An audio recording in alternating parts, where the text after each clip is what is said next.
사무엘하 2장의 내용은 마침내 다윗이 남쪽의 유다 지파를 중심으로 해서 이스라엘의 왕이 된 일을 기록하고 이스라엘의 나머지 중부 쪽 그리고 북부 쪽에 있는 그런 지파들이 사울의 아들이었던 이스보셋을 왕으로 삼아서 이스라엘 나라를 또 계승하는 그런 일들이 있게 되면서 이 두 나라 사이에 전쟁이 있게 되면서 다윗의 왕조는 강성하여지는 반면에 이스라엘의 세력은 갈수록 약화되어져 가는 그런 이제 과도기를 겪어가게 됩니다.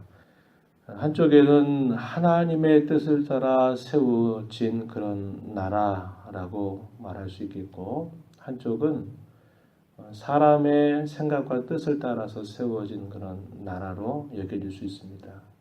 하나님께서 함께 하시는 나라, 그리고 한쪽은 사람의 생각을 통해서 정치적인 야욕으로 계속적으로 세워가려고 하는 그런 나라 사이에 전쟁이 있게 되면서 결국은 다윗의 그러한 이끌어가는 나라가 강성해져가는 그런 과정을 우리가 볼 수 있는데요. 오늘 본문에 보면 다윗이 이제 사울과 요나단이 죽으면서 이스라엘 나라가 패배를 당하게 됐고, 그 이후에 다윗이 어떻게 해야 될까를 하나님 앞에 여쭈어서 묻습니다. 1절 말씀에 보면 다윗이 여호와께 여쭈어 아뢰되 내가 유다 한 성읍으로 올라가리까 이렇게 물었더니 하나님께서 응답해 주시기를 올라가되 헤브론으로 올라가라 하는 그런 말씀을 주시게 됩니다. 헤브론은 남방 지방이 있지만은 이 유다 지파를 중심으로 했을 때는 중앙 정도에 위치하고 있는 지역이기 때문에 이곳에서 이제 이곳을 중심으로 해서 유다의 왕으로 이 다윗이 세워지게 되었습니다. 그들과 다윗과 함께 있었던 그의 두 아내 아히노암 그리고 아비가일 그리고 그를 따랐던 한 600여 명의 사람들이 그 하나님의 응답을 듣고는 헤브론으로 옮겨간 겁니다. 근데 이 헤브론의 사람들과 굉장히 우호적인 그런 상황이 있었던 것을 우리가 생각하게 되는데, 왜냐하면 다윗이 이 블레셋 그 아기스 왕 아래 시글락이라고 하는 곳에서 있게 되었을 때 큰 위기를 만나게 되잖아요. 위기를 만나서 자신들의 아내와 자녀들이 다 사로잡혀가고 자신들이 살고 있던 그 땅에 다 불이 질러지게 되면서 이 시글락에서 살 수 없는 큰 위기를 만나게 된 적이 있었습니다. 사무엘상 30장의 이야기입니다. 그런데 다윗이 큰 위기 가운데서 하나님 앞에 인도를 구하면서 마침내 그 아말렉의 어떤 군사들을 따라잡고 그들을 쳐서 큰 승리를 거두게 된 사건이 있었죠. 그래서 그 사건을 통해서 그 얻었던 전리품의 내용들을 함께 끝까지 쫓아갔던 400명 그리고 기다렸던 600명과 더불어서 공이 똑같이 분배하는 그런 일을 통해서 이스라엘의 덕을 세우고 또 그 얻은 전리품의 내용들을 가지고 이 유다에 있는 장로들에게도 이렇게 이것을 보낸 일이 있었다 하는 겁니다. 전리품을 그들에게도 보내서 함께 그 승리의 기쁨을 나누었던 그런 때가 있었어요. 굳이 그럴 필요가 없음에도 불구하고 다윗이 그가 넓은 그런 아량과 그런 마음을 가지고 승리의 기쁨을 함께 나누었던 때가 있었는데, 이런 어떤 배경들이 이런 헤브론의 중심에 유다에 있었던 이런 장로들에게 있어서 굉장히 우호적인 그런 마음을 갖게 하였을 것이고, 그래서 그 다윗과 600명이 그곳으로 갔을 때 아무런 문제가 없이 마찰 없이 그곳에 당도하게 되고 그곳을 마침내 유다의 진정한 왕으로 그가 세워지게 된 거다 하는 것입니다.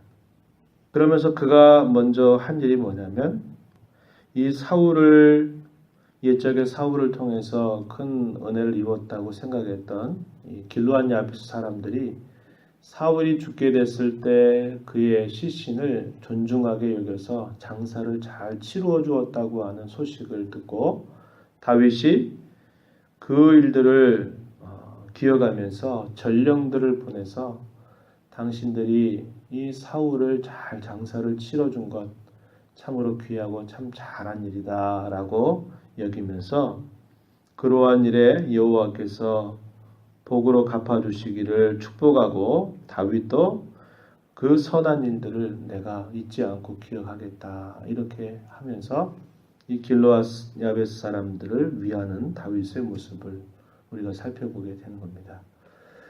그러면서 그러한 다윗의 마음 속에는 그가 진심으로 사울 왕이 죽은 것을 두고 잘했다 이렇게 여긴 게 아니라 우리가 앞서서 읽었던 것처럼 애가를 지어서 그것으로 하여금 부르게 하면서 그런 슬픔을 잊지 않도록 했던 다윗의 그 마음이 그저 하기 위한 겉으로 그냥 보이기 위한 모습이 아니라 진심으로 그것을 슬퍼하고 애도하고 있는 다윗의 마음을 우리가 볼 수 있게 되는 것입니다. 이런 가운데서 이제 이미 사울이 죽게 되면서 군대 사령관이었던 군대 장관이었던 이 아브넬이 이 사울의 아들이었던 이스보셋을 중심으로 마하나임이라고 하는 곳에 데려가서 이스라엘 왕으로 삼는 겁니다. 근데 그것은 대단히 정치적인 그런 야욕이 들어있는 그 아브넬의 판단이었고 그래서 집결하게 되면서 세움받은 이 다윗과 더불어서 대치하게 되는 그런 일을 맡게 된 것입니다. 그래서 가장 그들이 이제 그러한 일들 속에서 서로 전쟁이 일어나는데 아브넬이 이끄는 그런 부하들과 그리고 다윗의 군대 장관의 역할을 했던 이 요압을 중심으로서 이끌고 있는 그런 신복들 사이에 전쟁이 일어나게 된 것입니다. 12절 이하에 그것이 쭉 소개가 되고 있는데요. 그래서 다윗의 군대 사령관이었던 이 요압의 신복들과 이스보셋의 군대 사령관이었던 이 아브넬과 그의 신복들을 중심으로 해서 전쟁이 일어나는데 기브온에서 그 전쟁이 일어난 겁니다. 어떤 방식으로 싸우느냐? 오늘 본문에 읽었던 것처럼 잘 싸우는 사람 12명씩 서로 붙어가지고 12명이 함께 그 싸움을 싸우게 되는데 그 싸움에서 어디가 승리하게 되냐면 이 요압이 이끄는 다윗의 군사들이 승리를 하게 된 것입니다. 그러한 승리를 이렇게 이루게 되자 요압과 이 요압의 동생이었던 아사엘이라고 하는 그런 동생이 있는데 이 동생이 심지어 누구까지 죽이려고 하냐면 바로 그 상대편 군사령관이었던 아브넬을 죽이려고까지 쫓아가게 됩니다.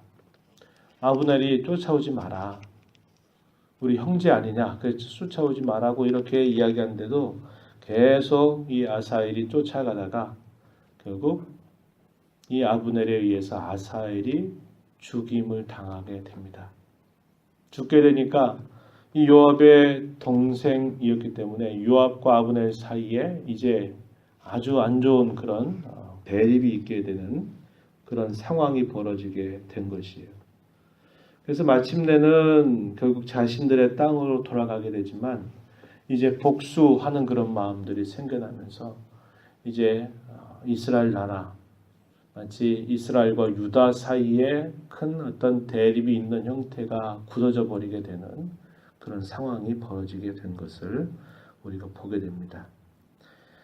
싸울 필요가 없어요. 그리고 하나님의 뜻을 물었다면 이제 사울의 뒤를 이어서 다윗이 이스라엘의 왕이 되는 게 마땅하다 이렇게 여기면 될 것인데 정치적인 야욕을 가지고 그것을 욕심을 부리는 바가 있고 또 그런 가운데서 싸움에서 승패가 결정되었었다라면 그 싸움에서 그것을 받아들이면 되는데 그걸 가지고 또 무모하게 계속적으로 싸움을 벌이다가 결국 이 군대들 사이에 분열이 일어나고 끊임없는 복수를 향한 그런 기회를 엿보게 됨에 따라서 그야말로 피비린내 나는 또 그런 일들이 따라오게 됨을 우리가 보게 된다 하는 것입니다.